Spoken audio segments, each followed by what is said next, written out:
one. We're live. Are we live? Yes. You guys can hear me. Looks like the microphone is working. Yes. All right. This is a test. Looks like we're testing positive. Okay, so we're getting set up for the thing. This is just, if you haven't come across this, I'm sorry.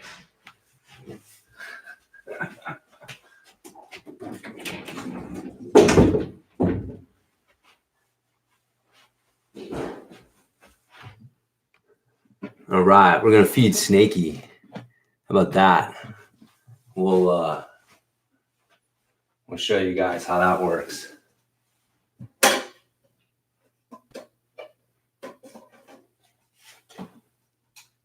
you recording already? No, I just got this live stream going. I guess you can call that recording.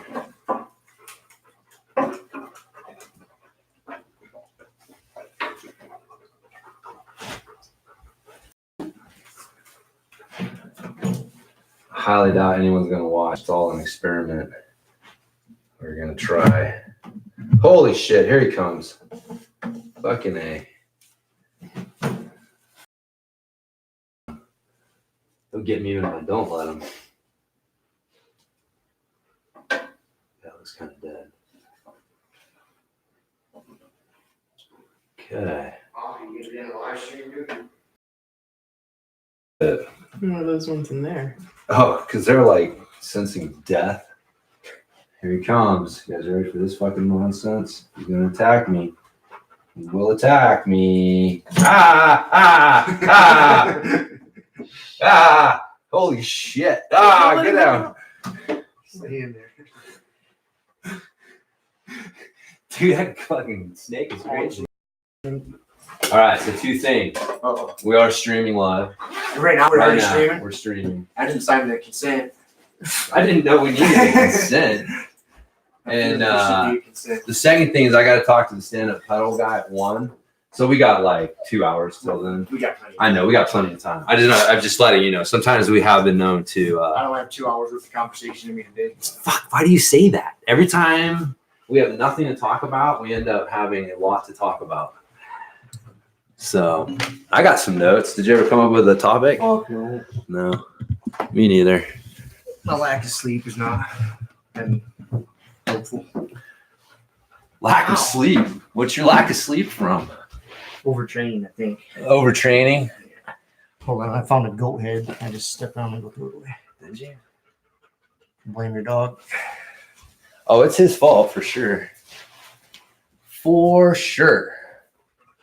All right. I would think that you would go on to the YouTube, as the kids call it. I think so. We're high tech, dude. Yeah, we're letting people see behind the scenes and see the magic here, though. I don't know if I'm comfortable with this. That's all right. I should have did my hair. We're the heroes that won't disappoint when people get to know us. Okay. Well, I think that's easy to do when they don't have very high expectations to begin with. See? True. Sure. All right, I got to plug in my microphone. What are you doing? And Snaky's getting after it. It's funny. I told the guy at the shop, I'm like, we need a dozen fish. And I walked off because I needed to get bedding, or the cage stuff. He needed to clean his cage. And I come back and he hands me the bag. And I didn't realize till I got home that he gave me exactly 12 fish. Some of those motherfuckers were this big. I mean, they are just tiny. Like the biggest one is barely big enough for what I would consider to be a good sized fish for him. So instead of getting 2 weeks worth of fish, I barely got 1 week's worth. They should sell fucking fish by the pound. Don't you think? You should go in and you say, look, man, I need getting 2 weeks worth of fish. I barely No, you're fine. Worth. They should sell fucking fish. Yeah. I need 5 grams of fish because it's meat that I need for them, not a number of fish. Right. I don't know. I'm not expert in fish sales. Yeah. So I don't have a good answer for you. So you're using your microphone to Yeah. record the live. Yeah. So I need to record it back up. Yeah, we should throw a backup on in it. case something fucking goes sideways on us. Yeah. Yes, exactly. I'll bet we could pull the audio off of this. Yeah, but that seems. But I'm not gonna bet. Yeah, Not yet. That seems dangerous. Yeah. Did you find us, babe? What? Did you find us? I wasn't looking. Oh, well, that was really anticlimactic. You're like asking, how would I find you? She was asking if she was doing laundry. Oh. What am I doing? You were asking, how do I find it? And so I thought you were checking. Not yet. I will. Okay. I can hear everything that's going on right now. That's true. That's true. All right, are we ready? Are we I'm closing the doors? Aka coming in. You know, he's probably gonna get banned pretty quickly. We'll give it a shot. We'll give him a shot. We'll let people in the live stream see how he fucking misbehaves. That's right. So we're Oh, not. he's just got that look in his eye, man. Okay. Why don't you go out there, man? You're still fired up. I bring my water in here. I'm and- gonna go to the facility. Okay. Love you. Love you too. Oh, See we ya. will. We will. All right. All right, I got the backup going. Are you ready? I am ready. All right. I think this thing's ready. All right. 1, 2, 3, and we and boom. So now the audio's going. We've been live We're streaming live. for We're live. 6 minutes. But now we're live for the podcast. We're So letting people see the secret sauce, how professional we are. That's Sitting, right. sitting on the ground. we got a bonus like 6 minutes. If you guys can go to YouTube and watch the replay of the live stream in case you missed it, because everybody's missed it because nobody's watching right now. But and yeah, there'll be a bonus 6 minutes. You'll get to hear me complain about them not selling fish by weight at the pet store and me fucking getting ripped off, getting 12 scrawny fish from a poor snake. Do you have this thing set up so for the millions of listeners we have, if someone wanted to comment? Yeah, it's right there. It'll pop up. Yeah, it'll pop up. So the way we have it set up, I kind of have to have the computer back a little bit, but it seems that this is the live chat. And so I don't have high hopes for chats on YouTube. It seems like most of the people that chat on YouTube are kind of not happy people. oh, come on. You're Have just you- focused on the negative. Have you ever felt the need to comment on a YouTube video? Man, way back in the day. I've said thanks before. Yeah. Like if somebody posts something real cool and I got some use out of it, like Yeah. some sort of move or whatever, I say, oh, thanks, great move. But besides that, Yeah, I don't know. The problem is I hate doing what everybody else is doing. So when I see like a bunch of comments on a video, and it just seems like such hubris, ridiculous fucking hubris on my part to think that me adding anything else is gonna fucking matter in any way, shape, or form. I mean, so I just find the whole process funny. speaking of that, this is pretty funny. So Downtown Telluride has a live webcam. Yes. And during the winter, it's one of like kind of my morning routine. I'll look at it before I drive down there for work, so I can kind of see how much snow they've got and has the road been cleared, or this or that. And it's literally just, I mean, there's no sound, it's just a camera that's mounted on top of the building, and it slowly scrolls back and forth across Main Street. Every time I get on there, man, there's this like one guy and then a handful of other people that would be on there arguing over shit, like some innocent tourist would comment like, "Oh, it looks like such a beautiful town," and then some guy would be like, "Yeah, the fucking government," or something. The fucking government. Just start ranting on something off the Trump. Yeah, there's not too many bums in here last week or something, just like ridiculous, man. The same fucking guy. Almost anytime I log in, he was there shitting on somebody. Oh yeah. Well, you get king of the trolls, man. This guy was there definitely will be going for that. Yeah. Well, see, that's the thing. Like, if you're gonna do it, you got to be one of the top trolls. And if you're not gonna be one of the top trolls, then why play? So there's definitely an art to fucking trolling people or just being angry. I don't know. I find it funny because I find it as it's really a test of like those people in those situations are there to make you better, because how you respond to them even to the effect of like how you like to what level you even notice them and let that affect you is a chance to be better. Well, I don't. So what's that say about me? I got once I realized that this fucking idiot was on there on a regular basis. As soon as I would open up their webcam, I would go hit the X out the chat, so I couldn't see it. I think there's usually like an X there, so you can shut it off. That sounds like the smart thing to do. So okay, it's kind of like YouTube comments. Like that's another reason I don't participate is because they've gotten to the point where there's so many guys like that do that shit that it's hard to separate the good stuff from the bad stuff. So a lot of times people, they just don't pay attention. Like I barely pay attention to YouTube comments because it's you get people complaining about your microphone or something stupid. I wonder what we'll get people complaining about if we get anybody to actually watch this. Yeah, I don't know. This would be we got a good mic recording, so it won't be. How do you have it set up the same way I got my mic set up with like the stereo? No, I got the Omni. I got the round thing, and I did it because like sometimes we move around, and so the volume changes. Yeah. I thought I'd try that and see how it worked.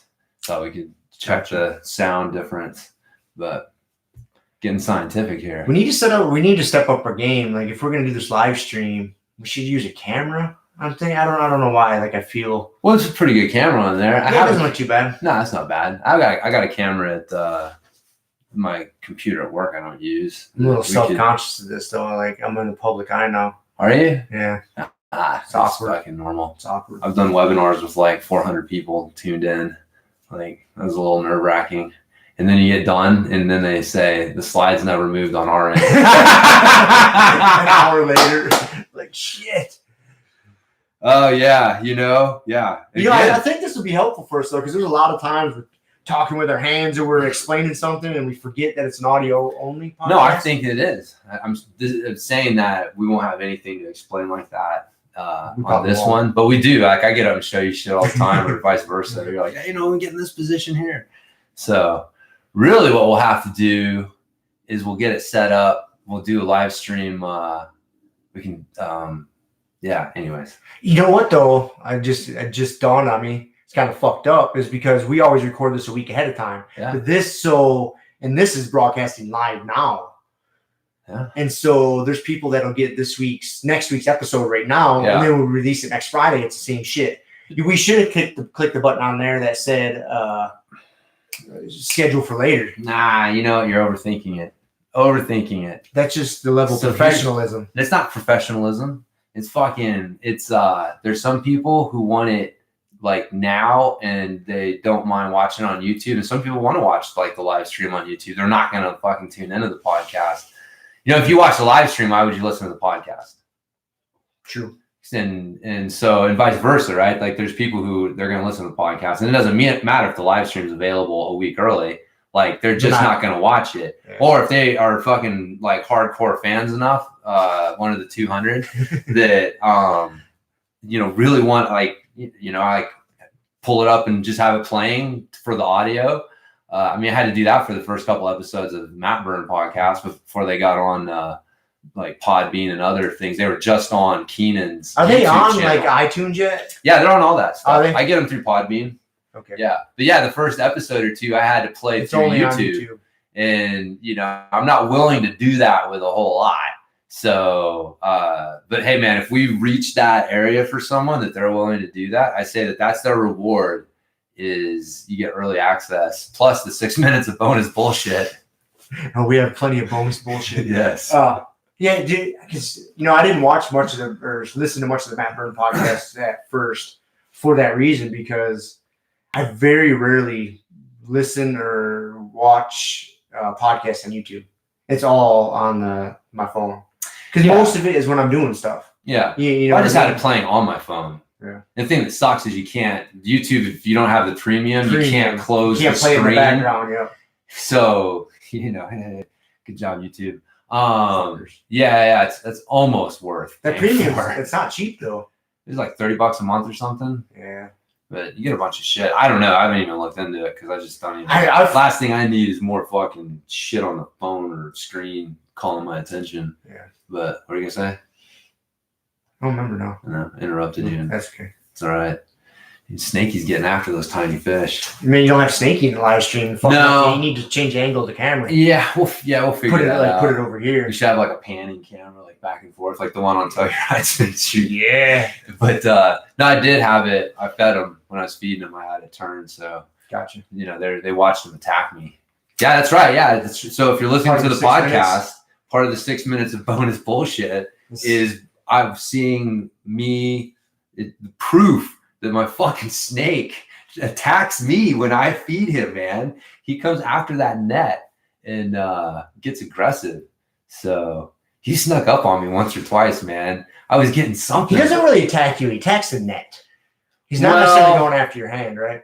You know, if that net wasn't there, he would go for my hand. Like he's attacking what's coming in. He's coming in. Yeah, and I got my fingers in the net, so I'm trying to like push the fish out, and he's like, so from my point of view, he's attacking my fingers.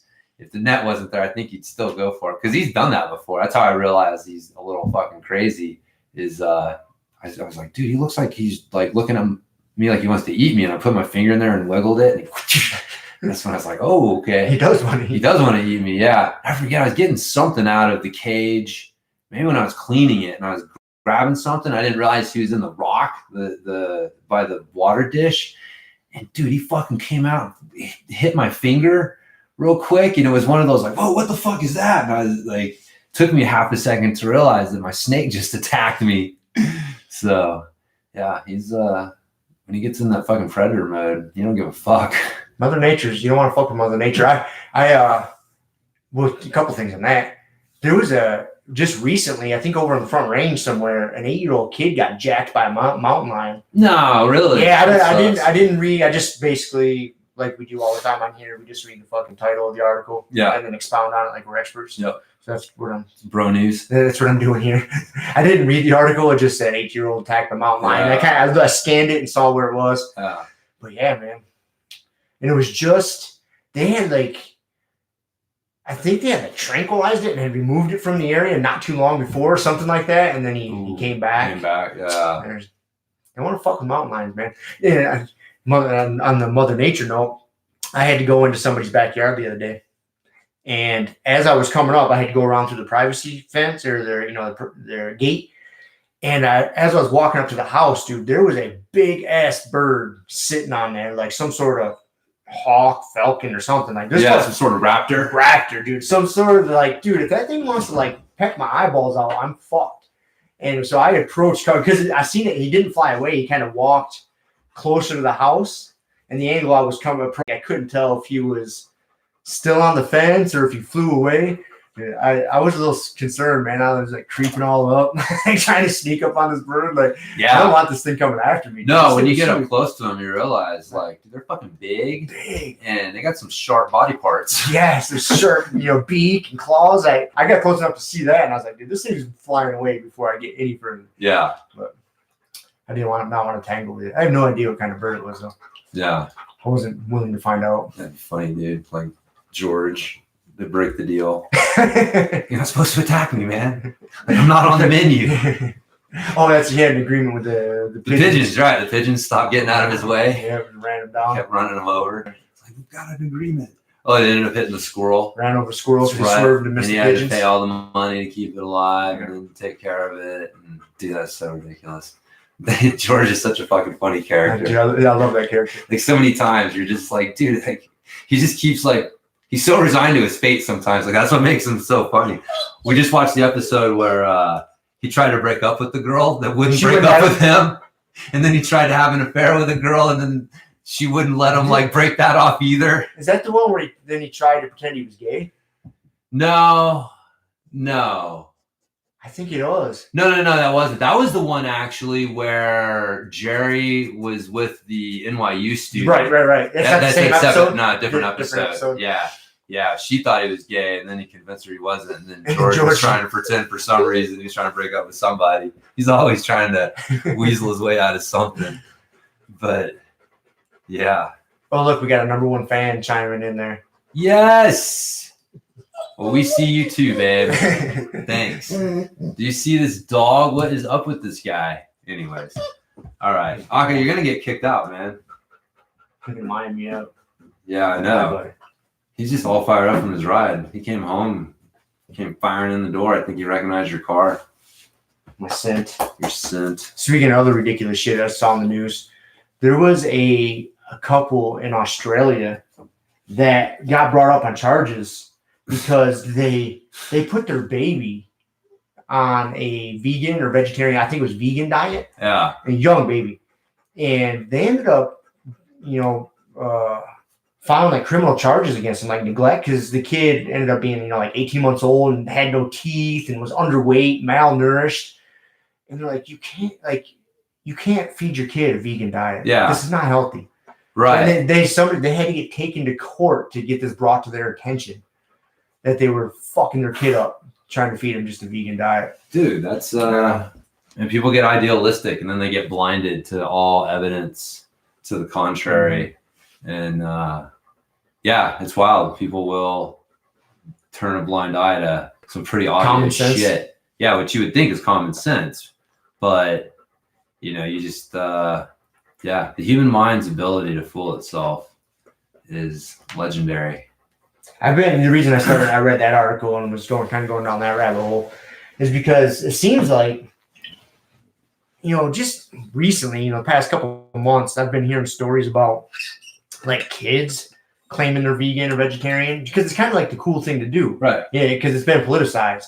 And I get it, because a lot of people come from the angle like, I'm doing this for the environment, because it gets politicized again. It gets politicized, like, it's better for the earth to not eat animals, just eat plants. Yeah. And so without looking into it any further and not realizing they're just, reading propaganda bullshit, then they just jump right on the bandwagon and start doing it. And see, the problem is, like, I don't have necessarily anything against the vegan or being vegetarian, but you can do it, but it takes a lot of planning.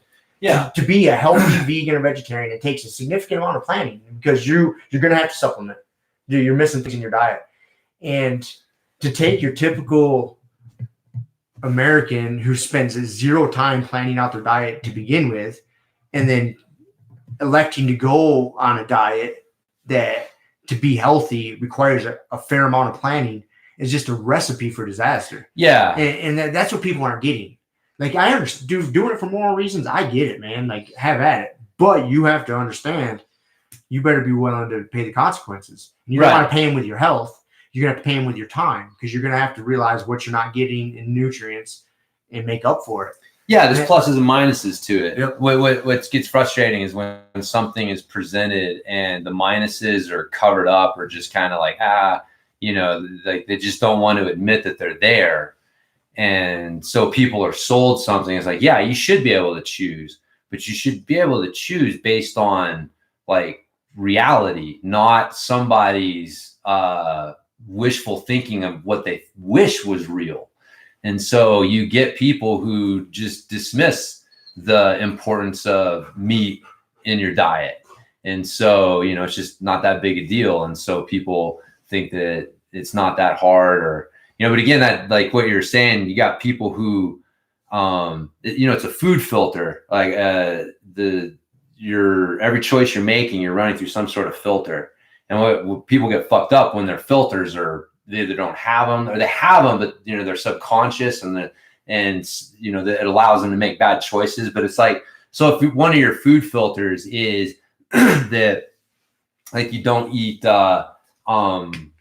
fried food, or, like I guess like a good basic food filter would be, you want to have what we would describe as a balanced diet, is like, you want to make sure you've got some proteins. You want to make sure that you've got some fruits and vegetables. You want to make sure that you got some healthy fats. You want to make sure that you've got some clean carbs for energy. And, like, these are just basic food filters. So like when you sit down and you say, what am I going to eat right now? And you're like, and those are the things that you're running your decision-making through, that's how you end up putting together like the specific meals. But you know what I mean? If you think about it, like everything all the meals, you're running through some sort of food filter that helps you make a decision as to what that meal is going to look like. It's not just random stuff, right? And so, but most people either don't have a food filter or they get a fucked up food filter, like meat is bad. Well, a lot of it, yeah, meat is bad and this tastes good. That's their only Right. But how does it taste? Right, but I just mean like you got people who that's the primary. They don't have good basic food filters in place, and they're just running on like what tastes good, what makes me feel good in the moment. And then you know they're like, man, I got to clean up my diet. I got to do better because they instinctively know that this isn't sustainable, and so okay, I got to clean up my diet, and then they start looking around for other food filters. I need to put a food filter in place, like. I mean, that's basically what it boils down to. Every diet out there is a food filter. They're giving you filters to run your decisions through to help you make better decisions. And so they get caught up in this vegetarian, veganism, anti-meat propaganda, which a lot of times is not presented completely fairly. And so now that's your food filter. Meat is bad. I just need to avoid meat. If I avoid meat and I just eat a vegetarian diet, then I'm going to achieve all of my other goals that I'm looking for. And that's a dangerous fucking recipe, man. If you get someone who already has good basic food filters in place, and then they decide like, hey man, I want to be more vegetarian. So, okay, I can't eat meat, but I still need the stuff that meat was giving me, right? Like that's, right. You instinctively understand, well, I still have to have the stuff that meat was giving me. I still have to have the fatty acids that I was getting from these other things. So now what can I replace it with? And so now that's not the normal person. No. But that's so people put the cart before the horse. It's like, don't worry about being a vegetarian before you just understand what the basics of good nutrition are. Then start worrying about whether you want to take that as paleo or vegetarian, or, that's another one. Paleo is a fucking shitty food filter. Like that's a secondary food filter. That's, once you got your primary ones in place, you want to start adding some secondary ones to kind of fine tune what you're doing. That's great. But you start throwing those secondary ones up as primary food filters. Like I just need to eat paleo. All right, let's go to the supermarket. Got paleo on that box. All right, I can eat that. Paleo. And then you make bad decisions because your food filter is off. So yeah, you got to have those basic primary food filters in place, which are just the building blocks of solid nutrition.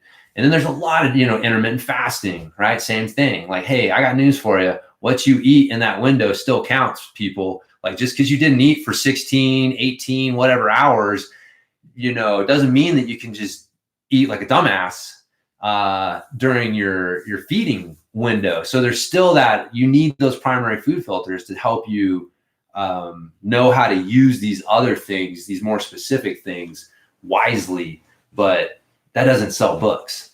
No, it's not exciting. No, that doesn't, you can't get clickbait headlines with that. So yeah. Anyways, I'm not even sure how I started talking about that. I don't know either, man. It seems very fucking random. As you were going off on it, I was like, how did I get us here? I don't know. I got aspirations for us though with this live stream shit, man. Like I think we need to be professional. We need to have like headphones and a couple microphones. Do you? Yeah, each our own microphone. Maybe like a little professional fucking table that we sit at. Listen, man, I'm here at your disposal. Whatever you tell me to do. I don't know how to accomplish most of this. I'm just the talent. It's not that hard. You just look it up. You're just the talent. Then what am I? You're the producer, Rob. Shit. Well, you're both, man. You're like the producer and talent. So, but I'm just the talent. So I get to be the prima donna. So if I don't like it, I'll tell you no. I'll storm off live. Pissed off. That's right. Kick it over. Your little table. Kick over our microphone. Fuck this table. I don't like this table. This is bullshit. I specifically asked for oak. This is maple. It's fucking horseshit. I said no blue M&Ms, asshole. If I get a table for us, it's probably going to be like a garage sale or Salvation Army thing. Something with some character to it. Yeah. That's something good. very cheap. You should find an ammo box. An ammo cache. Yeah, like like one of those 50 cal boxes. I mean, you could keep all the shit in it and then just unpack it, and you got a table right there. So it would be gangster as shit. An ammo crate table. Yeah. That would be pretty cool. It would be pretty good, man. So Speaking of that, man, that Sniper Elite 4 I've been playing on the PlayStation, that game is fucking fun, dude. yeah, It's a lot of fun. nice. I'm killing the Nazis. Oh yeah, that's right. It's a World War II game. World War II. I'm some Italian sniper. But now I'm on a level to where I'm not killing Nazis. Well, I am killing some Nazis, but I'm also killing some mob guys. I partnered up with one mob family, and so I'm killing some mobsters and some Nazi soldiers. Such a fun game. It's a little like Grand Theft Auto style. Yeah, open yeah. world. Yeah. Yeah. Because you have the map and you have your main objectives, but then you get these little side things, and you can just kind of like not necessarily go right to the main objective. You can kind of free roam and just kill a bunch of people and then come back and do this. It's fun. Nice. Very violent. When you get a good headshot, it zooms in. Like action movie style, to where like if you really get a good shot, it'll follow the bullet in and then show you blowing through the guy's head. Then it goes into like an X-ray, so you can see his skull and you see the bullet penetrating and the skull fraction and guts flying out. Dude, it's so violent. It's so funny. It's awesome. How over the top. They're like, how over the top can we take this shit? They took it. Nice. They did it. And it was free download. That's good, man. Yeah, it's crazy how games are like awesome games like that are. Usually the free ones suck. Yeah. More than 99% of the time, the free ones, they all Yeah, suck. they're just trying to like, I'm take sure- games that didn't do so well and, Yeah. and get something back on the Well, I'm sure they're going to try to get me to make a purchase. Like I'm going to get to some point in the game to where I need to upgrade something, and I got to probably download some sort of special pack to go along with it. Yeah. They're dangling that carrot. They're getting me bought in, and then going to want me to make a purchase. Yeah. I'm sure. Aka, go. Come on, go. He's just sitting here whining. I don't know what his deal is. Go. Okay. Come on. Aka, go. Go. Go out there. Go run around. Go play. Fucking dog. He's just sitting there whining. He's all wound up. So, it's the Kavorka. It is the lure of the animal. That's it, buddy. I got to start recording with the fucking garlic hanging around my neck. So, man, speaking of dogs, like you see Dog TV. I have not. You've told me about this. You said you've seen it. You've come over and like we told you about it. But I know I've had clients that have their dogs watch TV. Oh, but you haven't seen like Right. Dog TV. I guess it could have been on Dog TV channel. Yeah. But most of the time, I'm just. Yeah. I had never really paid attention to what the dog was watching. Oh, yeah. I haven't actually seen Dog TV. Yeah, man. It was we came across on Sling. They give you free previews of different channels. So, we got our high schooler. Oh, wait a minute. Is she home? I've got. Oh yeah. How's it going? It's going good. We need an update. So I got she's got some news actually for our podcast listeners. So yes, go ahead. I am first chair alto saxophone. Nice. Yeah. Yep. Good job. Thank you. Had a playing test, and apparently I did the best. So I'm first chair now. Yeah. That's awesome. Yeah. So she's been Yep. practicing, so proud of her for that. Yep. Got our sheet music today, so I can practice that over the weekend. So hopefully I'll be a little bit better with it by Wednesday. So yeah. When's your first concert? I think it's in October, like beginning of October. It's about a month away. Yeah, he hasn't told us like what piece we're gonna play yet, but he gave us 2, and I'm figuring it might be one of them. So It's a good bet. yep. We practice them. So, Yes. Nice. Yeah. So Yep. did you get to sit in the first chair today? Mm-hmm. Awesome. Yeah, that's I what's did. good. Did you look smugly down at all the people that weren't as good as you? A little bit. Insulting. they're Sorry, like- you shouldn't do that. Nah, she's not like that. But yeah, there are 5 alto saxophones, including me. So I beat 4 other people. Nice. Yeah, it's not one of the giant ones like trumpets. Trumpets have a lot of people, but it's still How many clarinets are there? oh my god, a lot. Yeah, there's always a lot of clarinet players. I never Why? understood that. I don't know. Clarinet's like, It's not as cool as saxophone. But once you learn how to play clarinet, once you learn how to play one wind instrument, though, you can kind of figure out the rest of them. Yeah, Right? I had to play clarinet for a year before they let me play saxophone, and I didn't really like it that much. I like saxophone way more. yeah, it's not the same. So Saxophone's cooler too. That's right. It's kind of like gi. Clarinet. Gi jiu-jitsu is cooler than it's different. Yeah, it's different. But no, yeah, like clarinet, like Squidward plays clarinet. Like Squidward, I don't know if you ever watched SpongeBob, but yeah, he's the uncool neighbor, and he does Plays interpretive clarinet. dance, a lot of self portraits, and so and yeah, but like Lisa Simpson plays saxophone. Yeah. This is fucking cool. She's cool. So that's all I got to, that's the irrefutable proof. That is some logic right Concrete there. right there. That's Yeah. right. That's right. Draw a straight fucking line. To Lisa Simpson. From Lisa Simpson to saxophone is cooler than clarinet. So, well, cool. All right. Yeah. All right. Well, I guess we'll finish our podcast. Keep that dog. Give him Okay. some chew toys or something. All right. I don't know what his deal is today. He's being super weird. I'll keep it. I'm gonna get some lunch. So. Okay. Yeah. Yep. All right. All right. Love Thanks you. for having me on. Love you too. Oh yeah. Our official update. That's right. High school update. What is this, like week number 3, 4? Yeah. 2, Yeah. 3? Yep, that it is. Big high school. That's right. No, it's good. She goes for 2 classes. It's great. They're back to back. So Every day? yeah, Does she have 5 class days a every week. Yeah. Got band and mythology. So It's a good combo. yeah, I thought so. Mythology, they were studying the was it the Dixie Chicks? Remember those chicks? They were The country band? Yeah. The Dixie Chicks had a song called "Earl Must Die" or something like that. I vaguely remember it. This is actually kind of ringing a bell to me too. Yeah, and, I mean, it was one of those like, I don't know, girl power songs, and I don't remember it causing like too big of an uproar, but I remember people didn't like them because they had some personal politics that a lot of people disagreed with, and so maybe there was some blowback on that song because of them personally.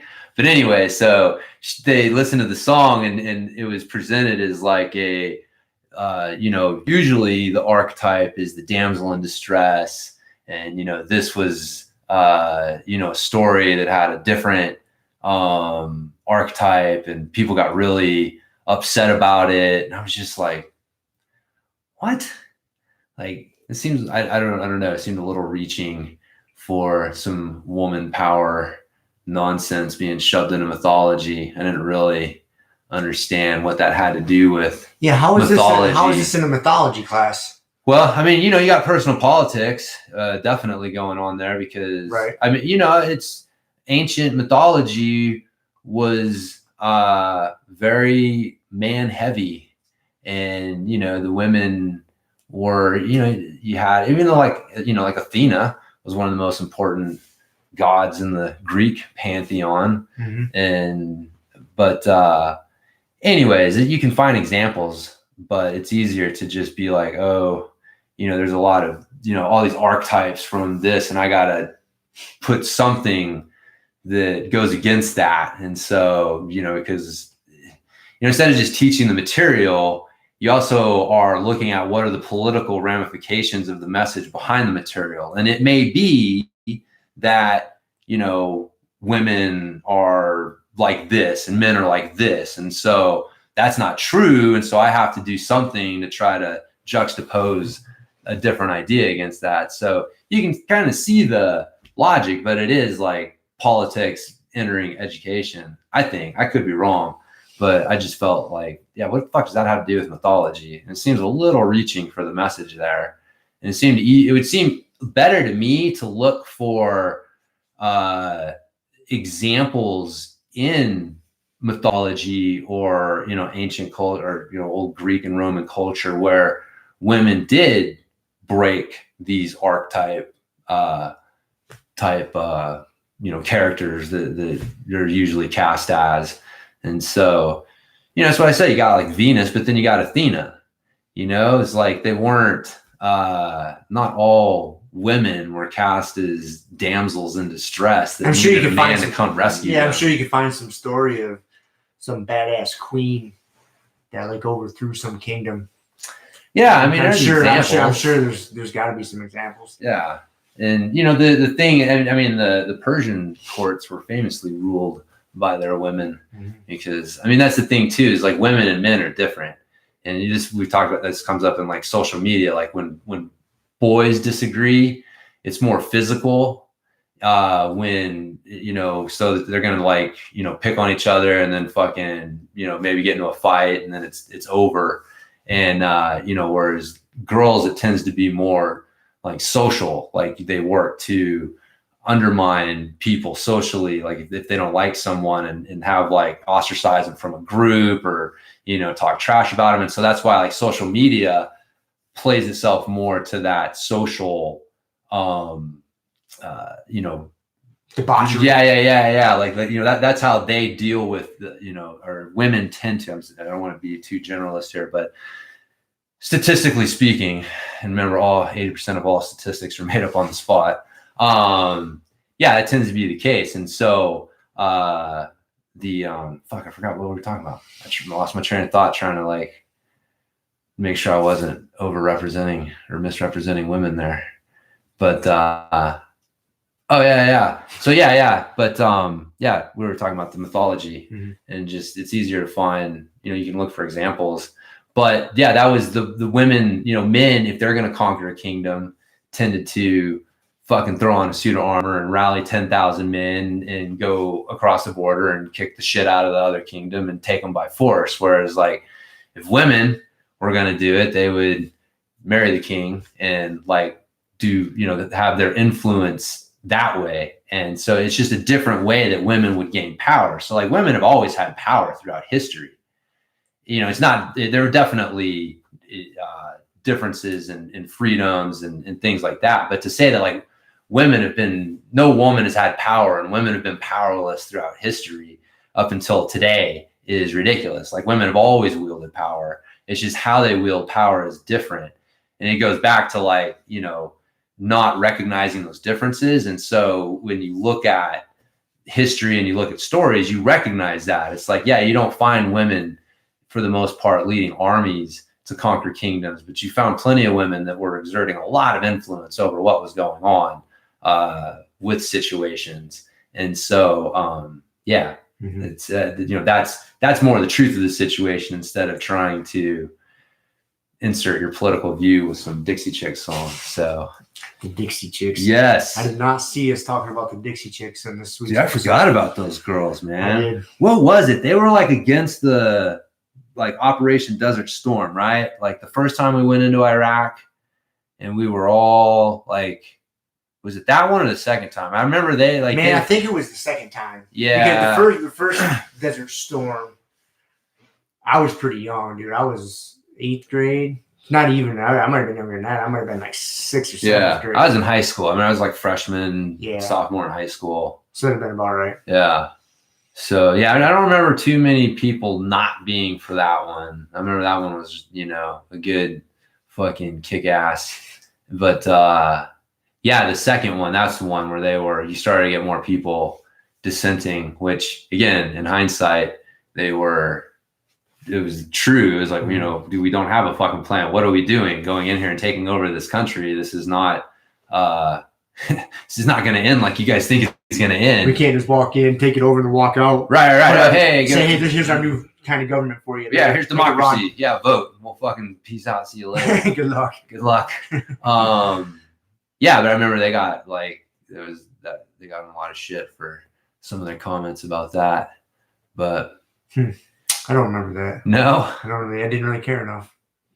I don't know why I knew that. I think I knew, you know, I went through periods where I was watching. I wasn't like real political. I always kind of knew that there were slants, but like I went through some stages where I was watching some Fox News, listening to talk radio. Oh yeah, fucking. You know, Rush Limbaugh and Michael Savage. Michael Savage was the one I was trying to remember. That he was Yeah. my favorite, man. Yeah. But Limbaugh was always too a little bootlicker for me. I like You know, Michael Savage. yeah, Savage would just go after everyone. I remember, man. dude, I did that, man. It wasn't very long. It was a few months. And then I finally came to the realization one day, like, I listened to it, just get all pissed off and fired Right, up. right. And I'm like, what am I doing to What's the myself? point? What's the point? Yeah. This is so ridiculous. I'm not changing shit. No. Yeah. I just checked out. I couldn't do it anymore. Yeah. It's like, oh, now I can argue with people over these things. It's like, is that And better? why? Is it better? Yeah. It's like, I want to, yeah. No, I know. It was, that was funny. Never got too bought into it. But yeah, you listen to that shit and it's easy to get fired up because, I mean, there's ridiculous nonsense going on out there. And if you focus on it, it's easy to get frustrated. So there's man, I never got to listen to the podcast, but I remember you sent me the one like In Defense of Ignorance. Oh, that's good. Is Well, it? I said it kind of half jokingly I know. because you said germs don't exist That's if you right. don't believe in them. That's right. But no, it was This American Life. Have you ever listened to This American Life podcast? I don't know. I don't think It's so. good, man. They got all kinds of different things they talk about on there. But this episode, the title of it was In Defense of Ignorance. And there's a couple different stories in there, but the one that I really enjoyed from that theme was about, I think it was an old Chinese lady. She had got diagnosed with cancer, like stage 4 cancer. And they gave her, very short time to live.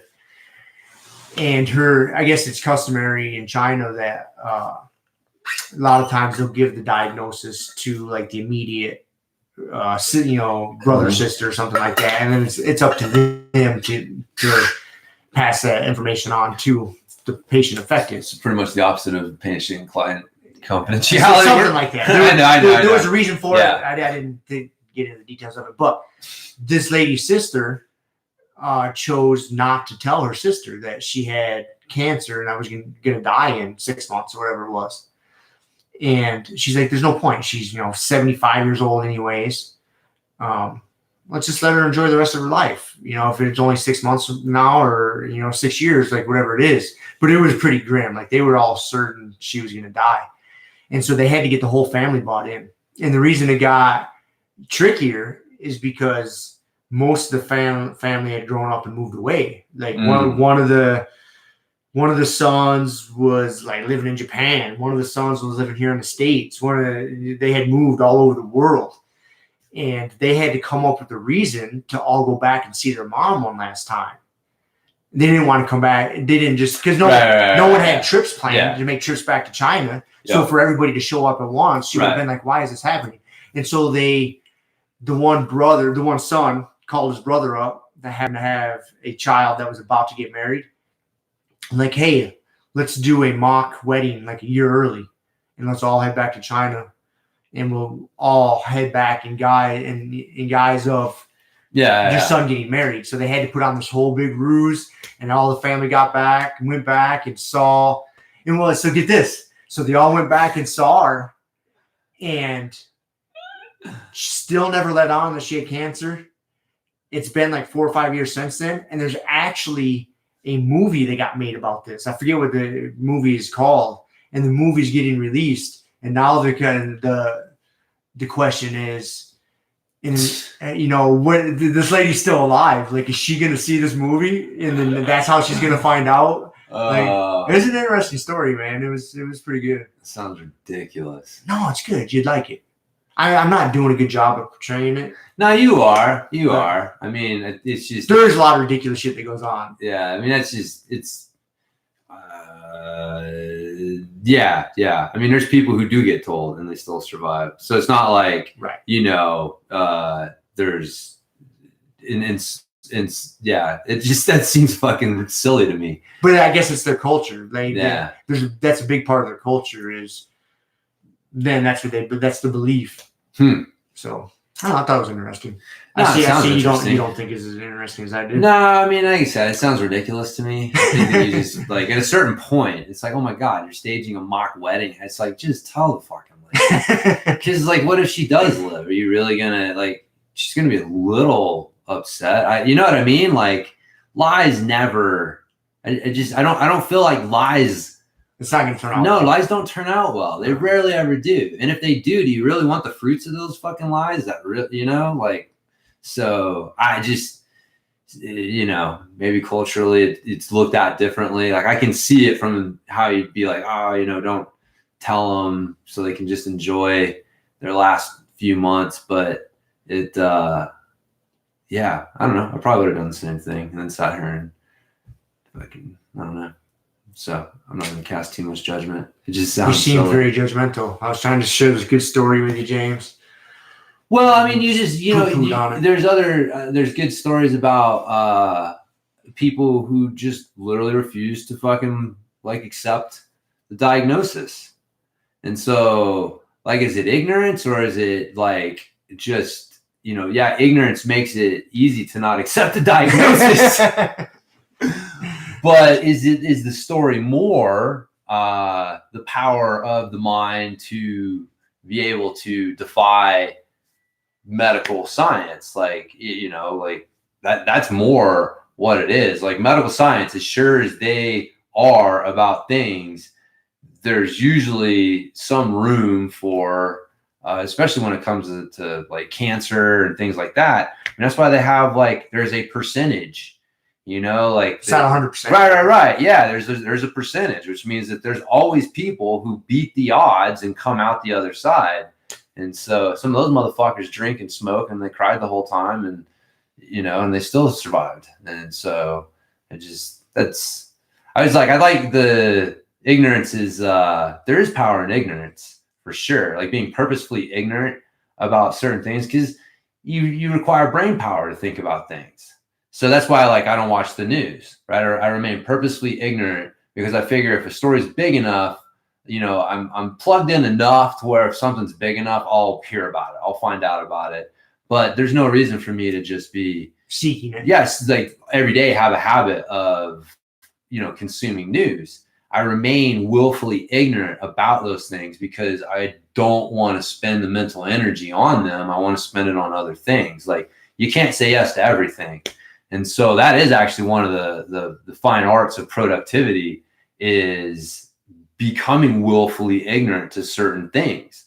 I mean, like our finances, I have a big picture of our business finances, but Kiele knows our finances. I don't know I'm purposefully ignorant about a lot of the details because, man, the amount of time, energy, and effort it would take me to know those things and understand them is energy I can't be spending on other things that are actually more productive for the business. And so it's, you know, fuck, dude. One of my biggest regrets is learning how to work on my own website and write my own sales copy. Like I should have remained purposefully ignorant on those things and looked for, you know, help more. I could have been more productive and gotten more done if I wouldn't have. But you know, anyways, sometimes you got to know how to do something so you can find someone who knows how to do it. So it's not totally lost, but there's certain things you just remain willfully ignorant about. So like rubber guard. Know enough to deal with it. That's right.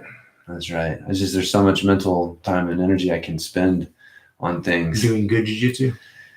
Yeah, you know, just basics, man. My basics ain't what they need to be. So I need my primary jiu-jitsu filters aren't like all established where they need to be. The last thing I need is fucking trying to put some secondary filter, like, you know, some weird position in there. So, you know, it's a good way to think about it. It's fine on that note. So I taught beginners class last night, and then it was just doing side control escapes.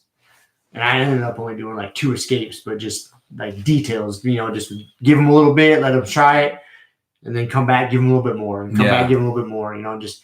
And then I had a plan for advanced class afterwards, and it ended up like, it wasn't a very big class. It was like 10 people there or something. And all 10 of those people stayed for the advanced class, and I didn't get into all the side control escape stuff I wanted to do. So I just rolled right in and taught another class and just built on that. Just kept going with it. Nice. So I did like 2 classes back to back, and it was all one big class. Really, we're pretty good. Nice. I don't know if I'll do that again for beginners tonight. I haven't decided. I gotta figure that out. Side control escapes. Danaher for dummies. Yep. Wedges. Anti-wedges. Wedges. Moving in the wedges. Mm-hmm. Yeah, man. No, it's been that concept was good. Man, the other tip that you reminded me of is like getting the bottom knee along the ground. Sometimes like you get so focused on getting that top knee in that you forget like, oh, if I can get this bottom knee under them, that I can start doing some stuff. So I've actually been doing my ramping ISO hip flexors.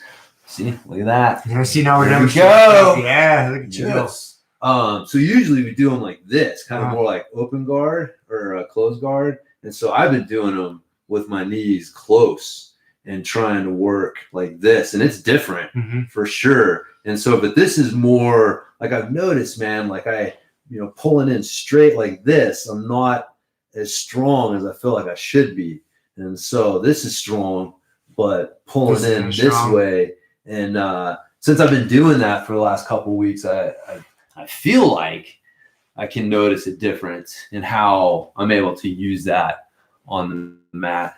So it's actually how I got to fucking Fathom's back twice Wednesday night. Because he had me like top side control, but then he switched to like the reverse whatever side control. Yeah, reverse side control, looking to get to mount, and like he let a little space get underneath his hips. I had some good frames on his shoulder and hips, so he couldn't scoot up high on me. And I just scraped that knee along the mat, pulled it up into my chest, and then turn that corner, and all of a sudden you've turned fucking bottom side control into being on their back. It's a good switch. It's a good switch, man.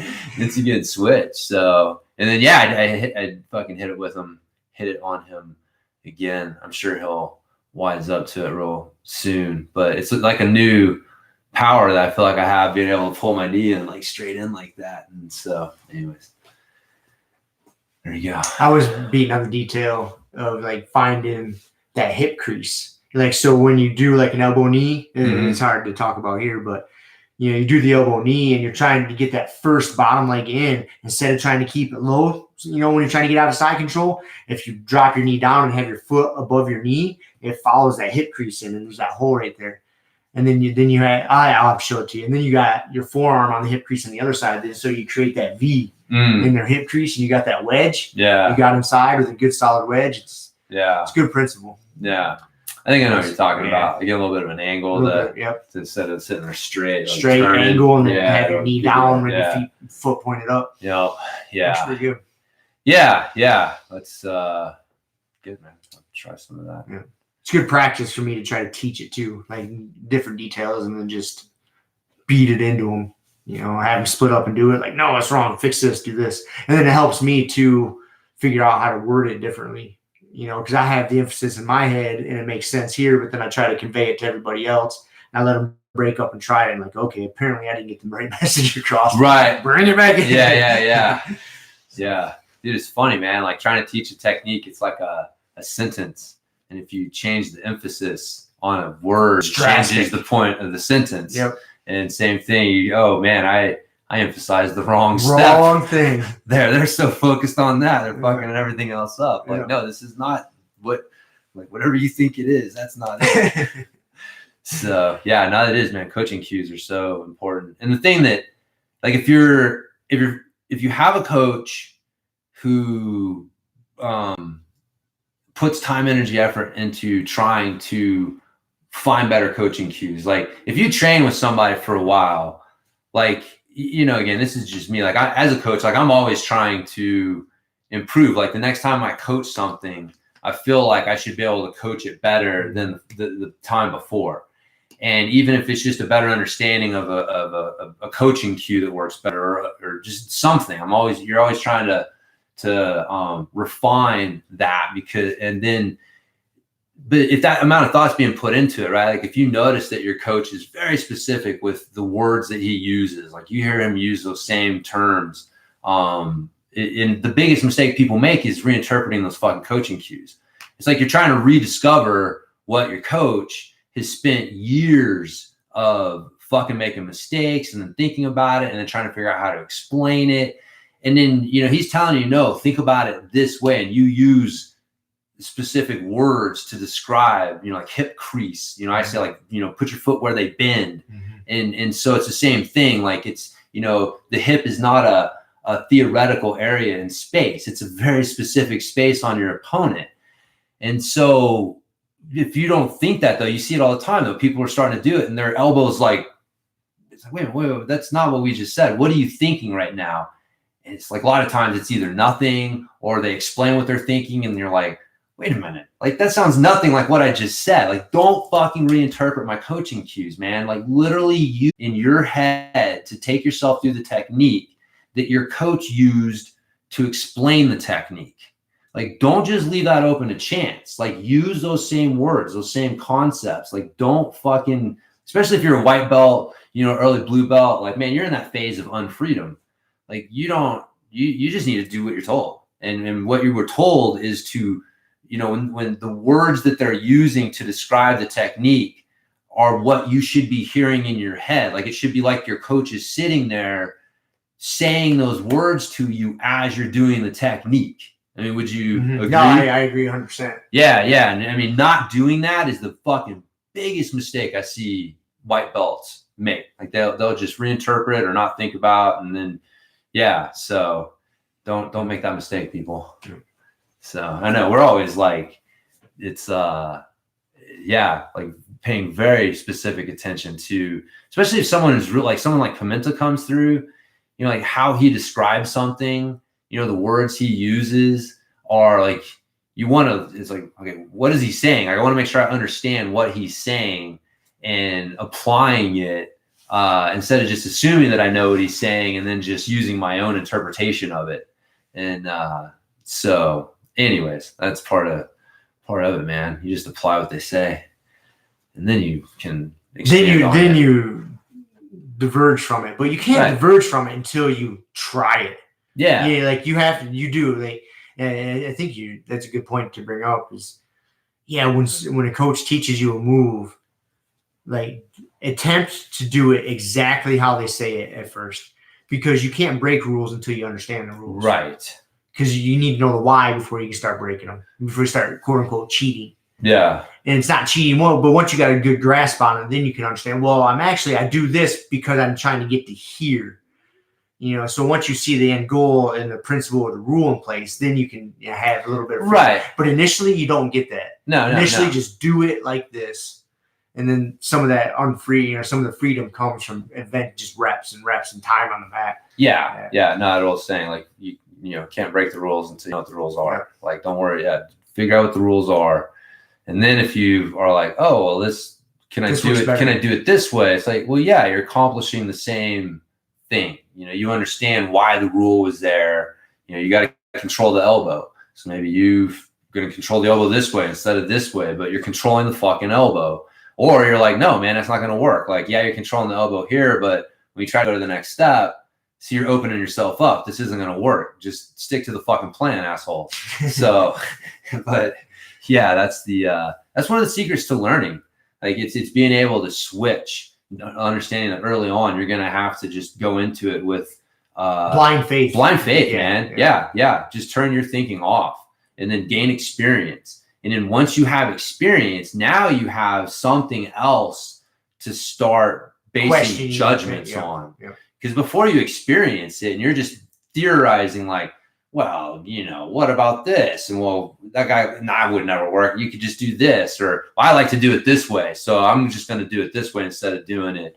You know, I like this pant grip instead of that pant grip. And it's like, no, man, early on, just you empty your cup, empty the whole fucking thing, and then do what they say. And then you get your own experience. And then that's where you start to be able to, where science comes in, right? Like, you're able to get experiments. You come up with a hypothesis and you're like, well, what if I do this? I think this will happen. And then you test it and, oh, that didn't happen. Or, oh, that did happen. Cool. Well, that's where it comes in. But yeah, on that same vein, I saw one of our training partners one of our more thoughtful training partners last night. He was partnered up with a really brand new white belt. The brand new white belt was just kind of like, for lack of a better word, gangly and not being a good uke, because he just didn't know how. He didn't have really good body awareness, and he just wasn't being a good uke. He was trying, but he just wasn't. Right. And our training partner was trying to do the move, and he was having a hard time doing it like I explained it to him, and he was trying. But so then he was trying to like, well, my foot keeps getting stuck here. And so I gave him a solution. And I could still see it wasn't sitting with him. Like he was doing it, but it wasn't quite working right. And then finally, because I didn't want to, I tried to tell the white belt how to act a little bit more properly, but I didn't have enough time to fix that. Yeah. You know, I had more shit to teach, more people to teach in class. So I tried to advise him to act, to give his partner a better response, and I wasn't getting through. And eventually our training partners realized like, oh, I'm just not getting a proper reaction. So I'm having to do something different. But I saw the light bulb flick on, like, oh, okay. Yeah. And then he just stopped asking questions. Okay, I got it. Yeah. He's like, I kind of have to do a different thing here because my partner's not Right. doing Yeah. the right thing for me. Yeah. That's that grab my wrist, know my other wrist moment. It's like your Uki's grabbing the wrong wrist, bro. Yeah. Like the technique we're showing you is not going to work. Yeah. He's not going to grab the other wrist. So you're just going to have to do fucking, something else. you have to realize that modifier, right? So that's the thing in drilling. You're looking for a realistic but specific response from your partner. It's not a live response that, and so if someone gives you the wrong response, it makes it hard to do the move. And that's just the, how it is. But yeah, it's There's a skill in being a good Uki. there is, it's a hard skill, It man. is. Yeah. And we don't ever really spend too much time talking about it or teaching it. I do when I see something going way I sideways. know. Like, okay, everybody, let's stop. I see a lot of Well, I remember to touch on it last time I coached. I was doing the closed guard overhook stuff, and I remember to touch on, hey, if you're in closed guard, but only because the last few classes I literally had to stop class and explain to people, look, man, if you are in closed guard, this is how you need to be. You need posture and base. And people are doing the opposite. They're like, they got their ass in the air and they're leaning over, and it's like, I can't do the hip bump sweep. It's like, yeah, you think that's not hip bump sweep, trigger right there. So, but man, that's it. It really does. That also speaks to, I don't know how to put it, but the value of higher belts in the gym and really like understanding sometimes, like I think it's easy to take, it can be easy to take people for granted, and because I probably have a pretty good idea who you're talking about because we only have a few really thoughtful training partners. I don't mean that in a bad way, but there's just certain, like I'm almost overthinking it, right? Like I'm in that category where sometimes it's like, shut the fuck up and just do the move. Do the move, man. Stop thinking so fucking much. Just do the fucking move.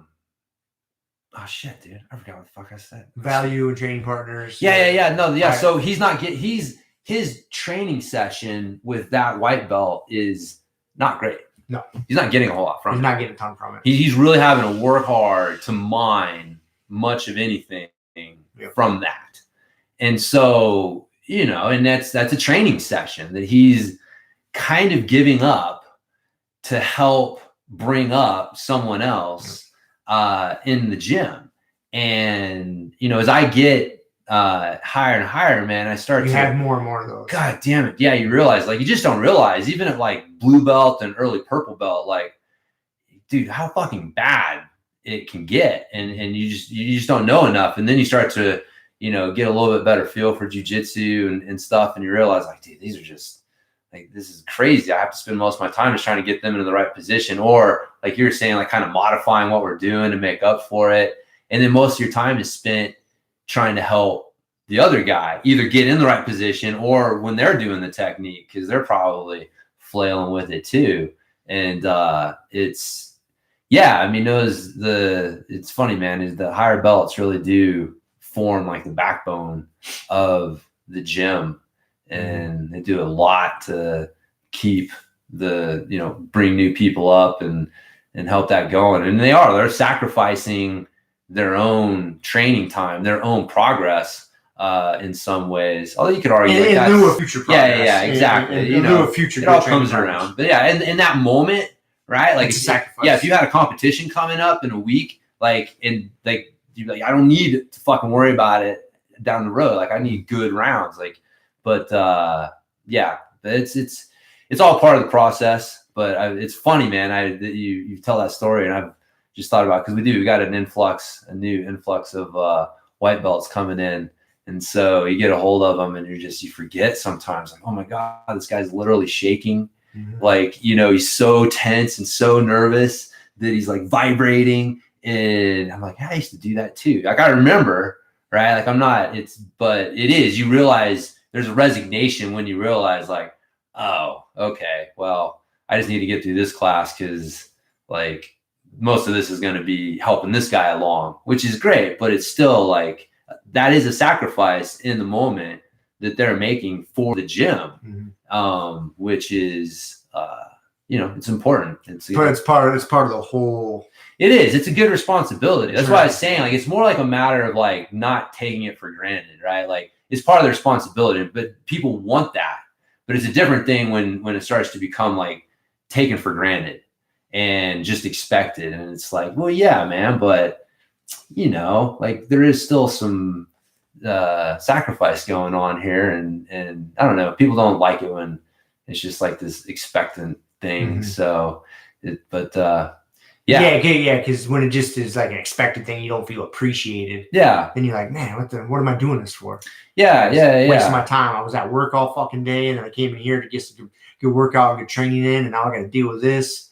Like, God damn it. Yeah, it can easy to go that way, especially if you don't feel like, that's because I do that, right? Like, as I'm coaching class, like, there are moments like that where you realize as a coach, like, oh man, like, this is not going well, and it's, and just, whatever, man, little stuff like, hey man, thanks for working with that. I'm not always great about that, right? Like, somebody's working with a white belt and you kind of just take it for granted. You're almost like, whew, I don't have to worry about that guy so much, right? Like, nothing's worse than two white belts working together. So you got a color belt who knows what's going on, and he's working with someone. Like, as a coach, like, I don't have to have my attention on that area as much. Like, I have so, it's easy to just be like, ooh, okay, he's got that guy. I can worry about the rest of it. And, class comes and goes, and yeah, so I guess I'm kind of talking more to myself than anything.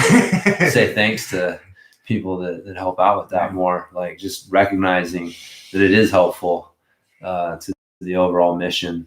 And it's just easy to Yeah, take. it's definitely nice when you're teaching a class, and then you can pair some just super newbie up with someone who's got some experience. And that way you have to expend way less of your mental resources fixing what's going on over there. Yeah. You might just check in once in a while, make sure everything's good. Come in, but give them a breather. Like, okay, let's help here.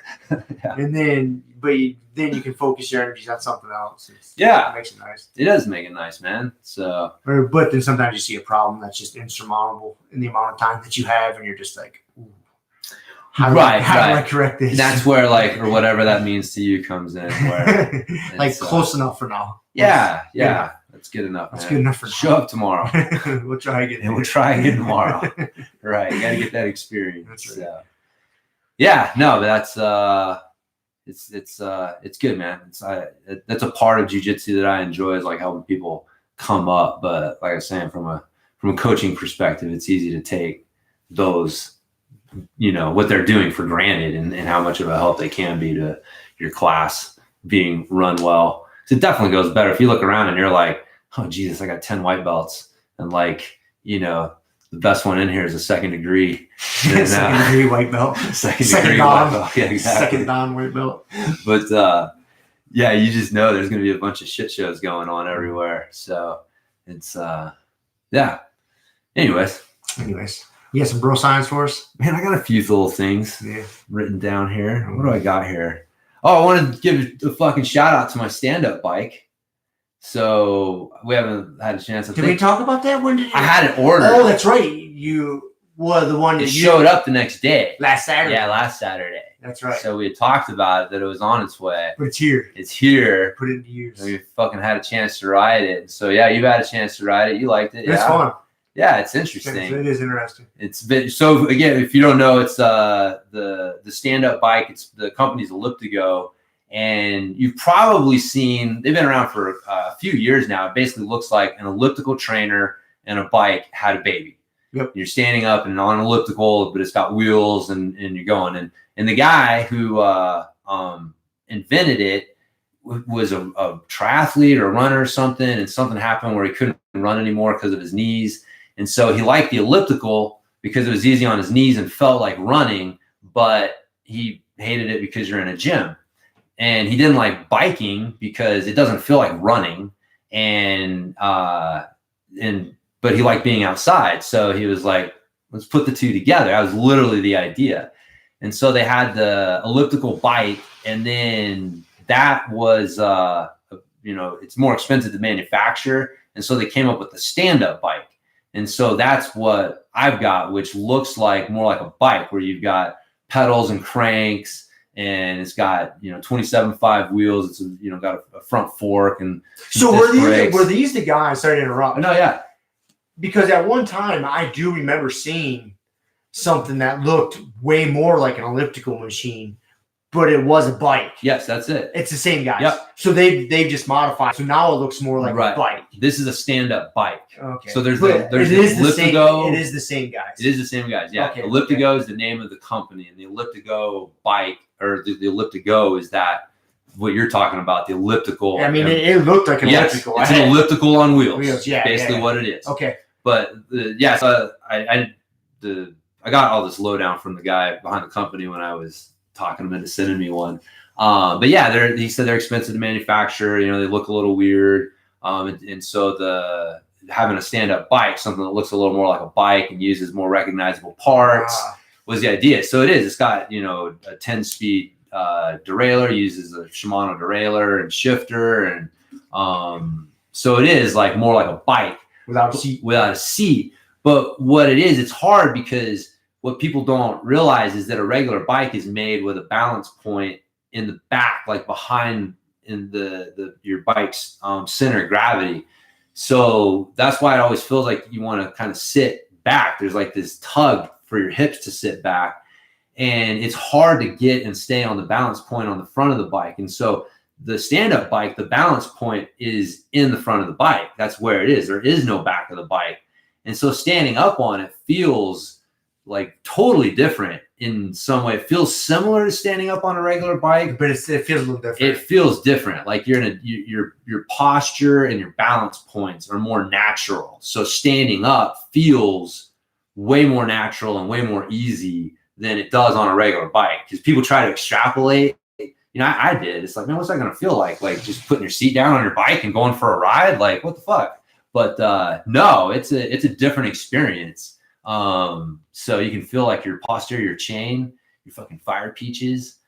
So what they do is the cranks moved closer to the handlebars to change the balance point, so you're stiff, so it's not set back, because then you'd be leaning. Yep. That's why you want to sit down. I can see it now. So if you move the cranks forward, it keeps you more upright. It's more natural, more comfortable. Yeah, you don't have the urge to want to sit down. Just right. Where your feet are, leaned over. Where your feet are, where the handlebars are, it doesn't feel like you want to hinge and sit down. Yep. I can see that now. When you separate it. Yep. So it's it's interesting, man. I like it. I think it's going to be a good training tool for teaching people to feel what it's like to stand up pedaling. Like that's one of the big mistakes riders make is they stand up to pedal, but they don't find that balance point in the front of the bike. Like they don't even really know it exists. And so they don't get there. And so getting that feel on the stand-up bike, and then just, dude, you spend a fucking off season hammering around doing intervals on that thing. You jump back on your regular bike. Like, yeah, that's the epitome of like fucking inefficiency training. Like you don't want your cardio training to be efficient. So a stand-up bike is a very inefficient way in some ways to ride a bike. Like you can't sit down. So that is a better way to work like your cardio with a bike than a bike is, if that makes sense. That makes sense. So yeah, if you're just doing stuff for the fitness side, if you're just like, I want to ride a bike for fitness, or I want something that's low impact, and so you're riding a bike for that, like I think the stand-up bike would be. I would choose a stand-up bike. Yeah. Goddamn bicycle seat's not comfortable anyways. No, man, it's pretty fun. You just ride around on that thing and it's easy to turn.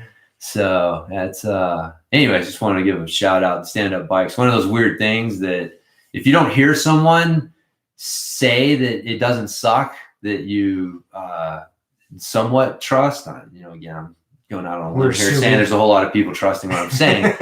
But anyways, yeah, stand-up bike's not a bullshit thing. No, it's pretty cool. It is pretty cool. So I was pumped. I'm glad I was. I was gonna be bummed if I had to send it back because I didn't want to have to package it back up. So I don't know. They may want it back still. I already cut the handlebars and changed some shit out. Hopefully they're not wanting it back. I hope not too. I was gonna try to do some more modifications. I want to put some hydraulic disc brakes, maybe put a better fork on it, and yeah, I want to get that thing like trail ready. Yeah, dude. Right now it's like light trail. You can take it on some, some dirt road, easy bike path type stuff. But yeah, I wouldn't take it out to lunch loops.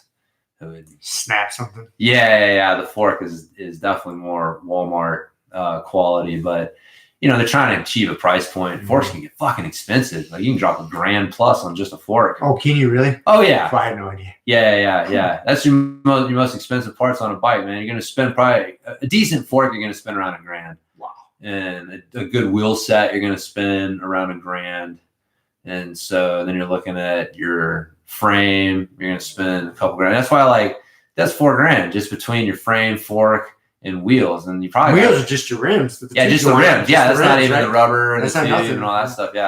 Yeah. So you can easily start getting into the $6,000+ range and not even have top of the line everything. Yeah, talk to our new training buddy Andrew there. He works at DT Swiss. Andrew, who's the fuck's Andrew? He looks like an office guy. Yeah.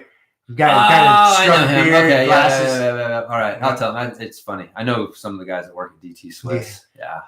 But that's funny. Okay, I'll harass him. He works in the industry, so sorry to hear that. I'm not sure what he does for him. I just know he works for him. Nah, it's fine. That's cool. So, all right, man. So I got some. I wanted to ask your opinion on cardio training and having your mouthpiece in while you're doing cardio training. If you're talking about specific cardio training for BJJ, or is that getting too specific, or I don't know, what's your thoughts?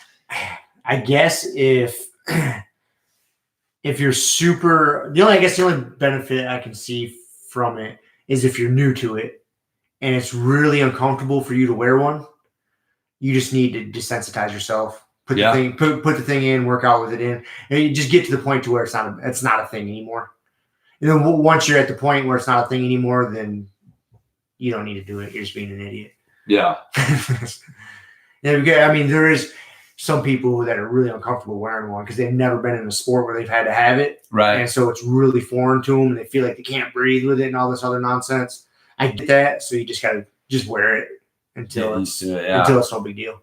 Yeah, I'd agree with that. Besides that, no. Yeah, no. Because that job wore, I started in karate when I was 5 years old and they had a sparring and you wore mouth guards. And so as far back as I can remember, I would have a mouth guard in doing stuff. So it's never even been a thing. Yeah. So. Yeah. No, I got was it SISU mouth guard, and it's super thin because I didn't come up in sports with a mouth guard, and so I was one of the things I was really worried about when I started rolling. Was I knew I wanted one, but I'm thinking back to my 1.5 years of football, and having a fucking mouthpiece. The football, the big ass one in, and I'm like, dude, I can't even imagine trying to roll for 5 minutes or whatever with something like that in my mouth. But yeah, those are super thin and awesome. So they got really good mouth guards now. It's not like the old days. So finding something that's comfortable. But yeah, I'd agree with that. Just using it if you need to get used to it. But once you get used to it, it's just kind of overkill doing all your cardio with a mouthpiece in. Yep. So yeah, cool. All right, it was one of the studies I came across. They just made a mention about training with your mouthpiece in. Now, if you like it, if you're lifting heavy and you like to be able to bite down, Yeah. and set your jaw. There's nothing wrong with that. I've seen lifters do that. Well, they actually have a specific one for that. Yeah, I've seen power lifters do that. Yeah. So they can, it gives them, so that they're not damaging their teeth, and it gives you something to frame on Yeah. and you can bite down. Apparently, there's like some science behind Mhm. your jaw position affecting your strength, Mhm. and it's actually pretty stark. Like it's Yeah. not like 1 or 2%. It's a significant difference, and so Yeah, because you can get your jaw to align properly, and then it just kind of roots everything in and gets your posterior chain started rooted in properly. Yeah, I've seen those. yeah. I've known lifters that have done that. I've known Yeah. powerlifter guys that were big into it. So. Yeah, I forget the name of the specific one because I know like Brian Shaw is like he's actually from Colorado, Mhm. one of the world's strongest men. He was, dude. Like he was like 4-time world's Yeah. strongest man or something. Yeah, one Dude, like gorilla. Arnold. Yeah. Is that the world's strongest man? Like whoever wins the Arnold Well, Classic, or do they actually have like those old school ones? Well, I think it's like an ongoing tournament throughout like the year. There's several Yeah. different events, and the culmination of it, I think, might be the Arnold's, or I might be misspeaking here. Yeah, But the Arnold is one of those. If Yeah. it's not the championship, it's one of those events right, that you have to go to in the circuit. So, right, yeah. Anyways, he's a fucking freak of a human gorilla, being. dude. He's huge. He's Yeah. so big. Yeah, but he uses like one of those special ones for that. So, Yeah. so anyways, all right, I'd agree with that. All right, so isometrics. I was I'm all about fucking isometric shit. Pay attention to your time, right? What time you got to talk to us? So you got a phone call at 1? Yeah, we got like Okay. 20 more minutes here. Okay. We're good. So I was talking to you about changing up my isometric plan a little bit. Mhm. So the ramping isometrics, doing a little research, you've got yielding and you've got overcoming. So overcoming is where you're pushing or pulling against something that won't move. And the yielding isometrics is where you're holding a weight that's trying and you're resisting it coming down. Mhm. And so the two different ones are different, obviously. Two different ones are different. Yes. Mind blowing. All right. So there's bro science for the day. All right. And I'd always been kind of curious about this because the isometric stuff that I had seen always recommended pretty short contractions, like 10 seconds, give or take. And so the ramping isometrics are 30, 30, 30. And so you're doing 30 seconds at each one. And so they've been effective. They've been definitely worked. But I was like, man, I don't know. So I decided to dig in and do a little research. And based on that, I've kind of modified what I'm doing. And I did my first workout with it the other day. I liked it. But so yeah, the overcoming, doing more of the short. Because again, like the research shows that like 10 seconds, give or take, is that top thing. And so what I'm doing is I'm doing 30 seconds at 50% just to kind of get things going. 20 seconds at 80%, and then 10 seconds at 100. And man, I like it. Mhm. You almost finish wishing there was a little more time. You're like, just when you reach as high as you can go, and you're like, oh, I think I can go a little bit more, and and it's time out. And so you don't ever reach that point where you're trying to survive it. And so you're definitely able to generate higher levels of tension than you can if you're trying to do it for 30 seconds. Yep. So yeah, I'm going to be trying that. And then the yielding is that like 60 to 90 second range. And so like the banded isometrics is perfect for that. And so I'm sticking with that, like the 90 seconds with the banded, and then kind of doing my new 10, 20, 10 or 30, 20, 10 with the overcoming ones, and see how that goes. See, I've played with that myself too, and just me being bored and trying new stuff, because when it comes to, getting your body to adapt, a lot of it comes down to time under tension, how much, time or your muscles under tension. And when you sell out on one ramping ISO or one yielding ISO, you just sell out on one set, like to say the pull up, the chin up hang is an easy one to envision and play with. Like you just do one set as long as you can. And then let's say you make it a minute 20 or whatever to hang. That's not easy to do, but then you're done. Well, then I was like, man, I feel like I need more work. That's not enough work. So then I decreased it. I started doing like, I cut it in half, but I would do like 4 sets of it. I would do like 30-second hangs. And, no, I'm not going to fatigue, but then I could do it 4, 5, 6 times as opposed to just only being able to hang from the bar for a minute. Yeah. So I'm spending a lot. I'm spending 2 or 3 times the amount of time under tension. And I like doing that. Yeah, you would. Mm-hmm. Yeah. That's a bastardization of the science, my friend. But it is a bastardization of the science. Yeah. It is a version of it. Flipping that around though, the overcoming. That's the thing. Like the overcoming is how you want to use that. The yielding is the time under tension, and you're actually better going to exhaustion. Like that was one of the things. There's a really good article. It's Tib Army, THIBARMY.com. Christian Thibodeau is the guy's name. He's an OG, man, from back in the old T Nation days. Super fucking smart guy. Really knows all the science behind this shit. And so that's his site, and he's got a really good. He's got other articles, but the one that I was looking at there was the one that I was kind of like drawn off of here. And so that's what he was the one saying, like you're the using them those 2 different ways, like the overcoming, you want to use the shorter. And so, but what he was saying is that a couple, there's a very famous, I forget his Verkhoshansky, is a very famous Russian coach, track and strength coach. And so he's got, I forget the name of his book, like Mel Siff and Verkhoshansky, like those are 2 like super old school classic strength training texts that still are, staples today. And one of the things in there was that a muscle that's not taken to fatigue is, it's almost like it wasn't trained. Mm-hmm. And so taking the muscle to complete fatigue, like basically to failure, was one of the most important components of the basically like stimulating local growth factors. And then and the length didn't matter, right? And that was another thing. One of the studies found that the amount of reps that you used was less important than going to failure as far as like stimulating those things. And so your 1 90-second set all out to failure, you're actually getting more out of that than the 3 short sets where you're not going to failure. But you would do better doing like 3 10-second overcoming maximum. Yes, that's where you would want to do that.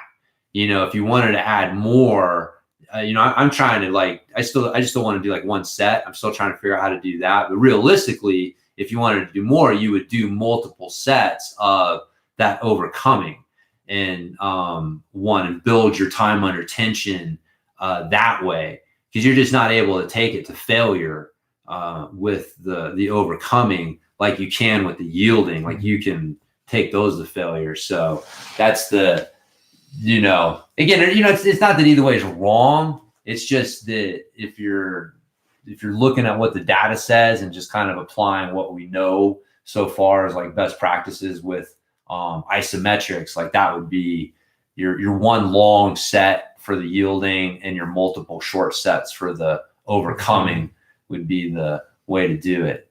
But whatever, they just haven't done studies on what I'm exactly. talking about. I'm ahead of the curve. Rob's Hot Garage, Hot Rob's Garage. Hot Rob's Garage is ahead of the curve. Setting the trends. That's right. We don't follow those motherfuckers. It sounds like pussy bullshit. Pussy bullshit. Yep.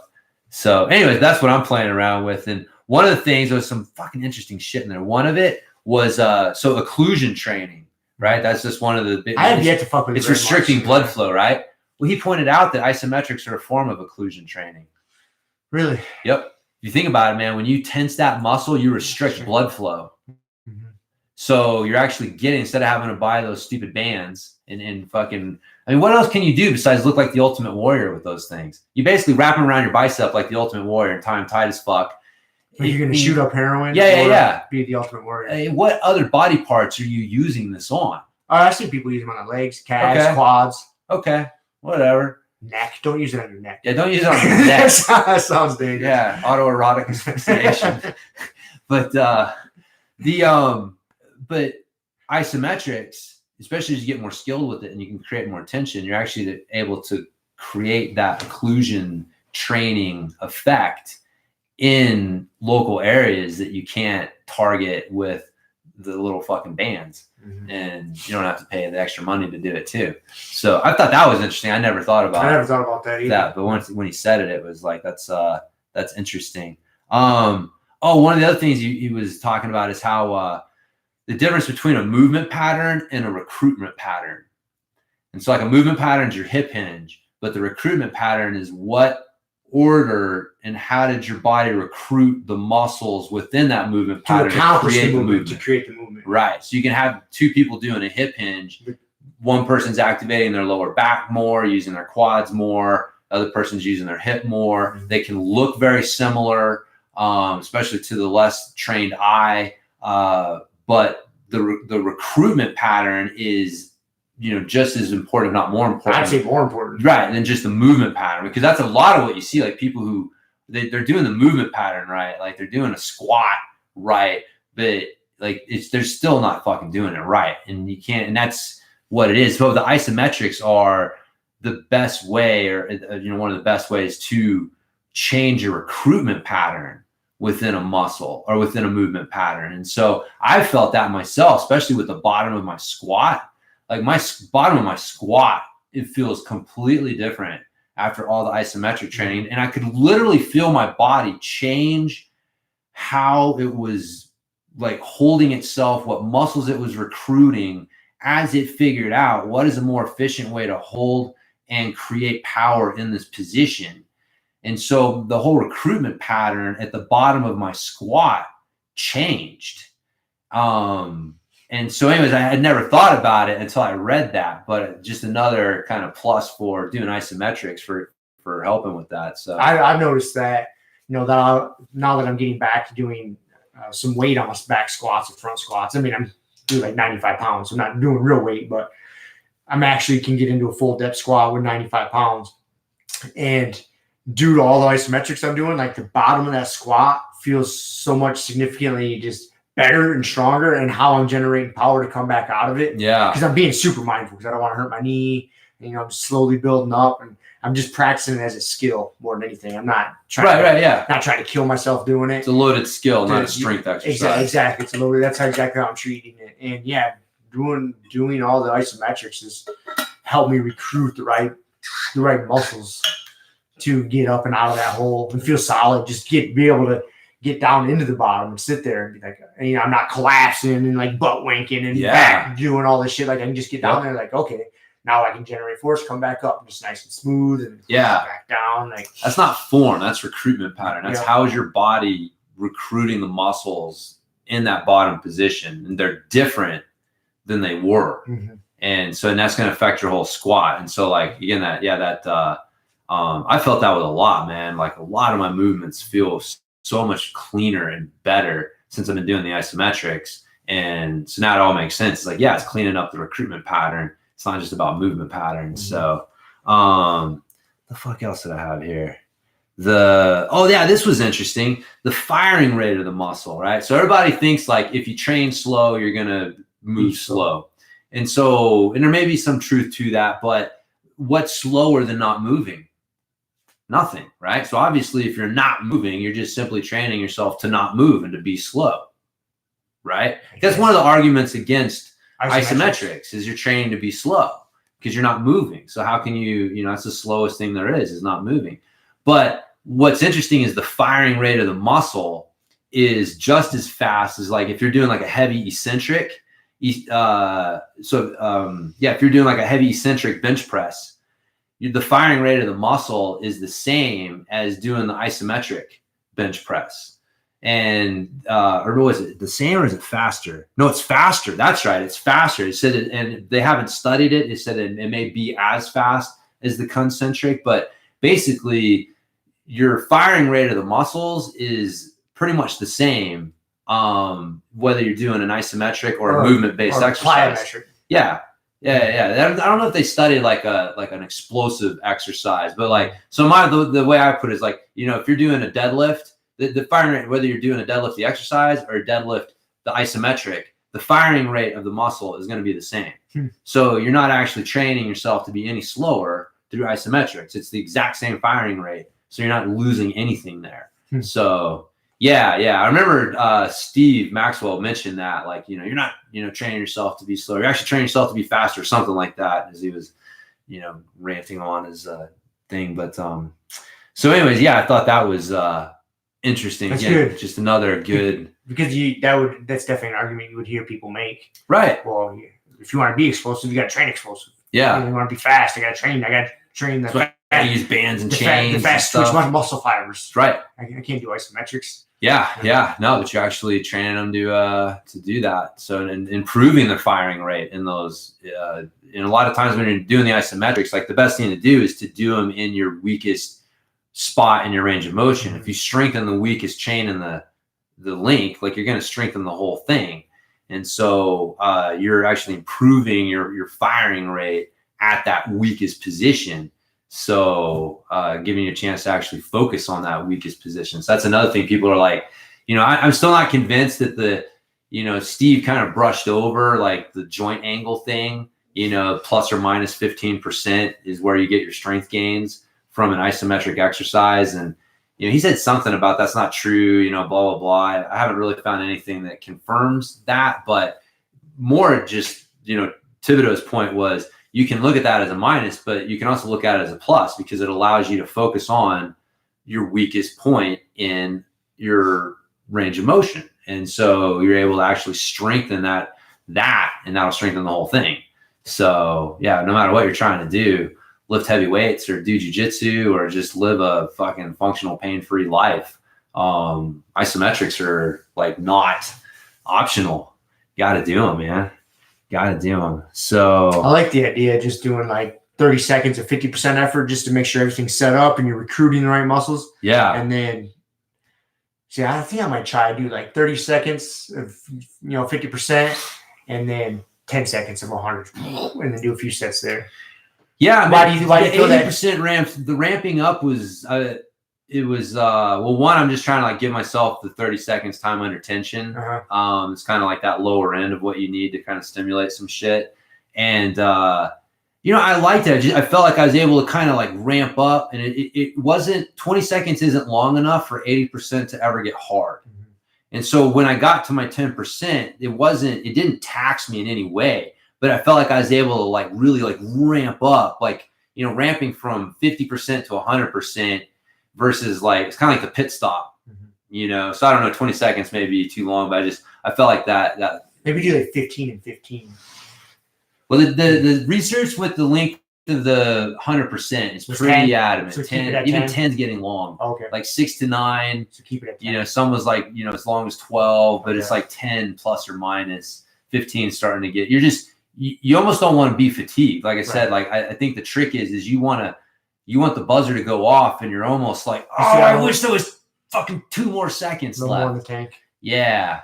Whereas like the yielding, you want to get done and be like, Jesus Christ, thank God I couldn't have survived another fucking 2 seconds. Like that's the goal with that. So yeah, no, that was like the bro science was digging through that. I did find a study on cryo, basically dumping people in an ice bath between hard rounds of training. And it was interesting because it found that like doing the cryo definitely decreases markers of muscle damage, but it also decreased the loss of isometric strength between rounds. That's been one of the things, like isometric grip strength with jiu-jitsu tends to fade, makes sense. And so, but yeah, the cryo, like dumping them in ice actually decreased the loss of isometric grip strength from round to round. So I thought it was like the way that I looked at that was like there may be something there to the cryo, like in between rounds, like maybe it's tough to do like a whole body dunk, but like if there's some way to get like some ice on the forearms and stuff, like you see some competitors doing that. So, there's probably something to that. It minimizes some of that, but there is that argument. I'm sure you've heard it. Like, is reducing the markers for muscle damage a good thing? if you're trying to get your muscles to grow or be stronger. Right. Yeah. Yeah. Maybe because not. Yeah, that's the signal. So there's the so anyways, that was my I think we need a cryo machine at the gym.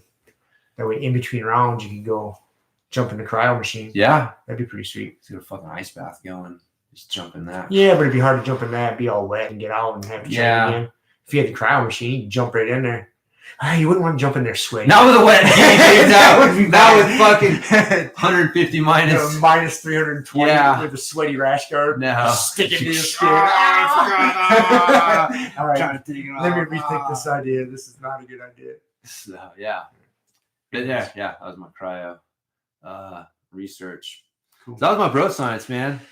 That works out good. And it gives us time to end it so you can make your phone call. Yeah, I got to talk to the stand-up bike guy, give him my feedback. Sweet.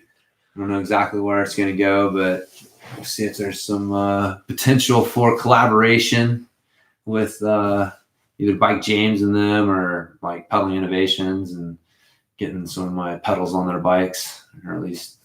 It'd be cool. Yeah, man. It would be cool. So maybe we'll have an update next time. Call it a wrap. Yeah, dude. Our first official live stream. That's right. 0 people watching it. No, we had Keela for a minute. She had more important things to do, It doesn't really count. like work. That's like your mom telling you you're handsome. It doesn't really count. Your mom tells you you're handsome? I'm sure she did at one Yeah. point in time. That's why I believe it. You are a handsome fella, bro. Anyways. Yeah. All right. In your own rough and tumble way. All right. See? All That's right. a very backhanded compliment. right. All right. There. See All ya. right. See you guys. Wow. See you in the stream. Yes.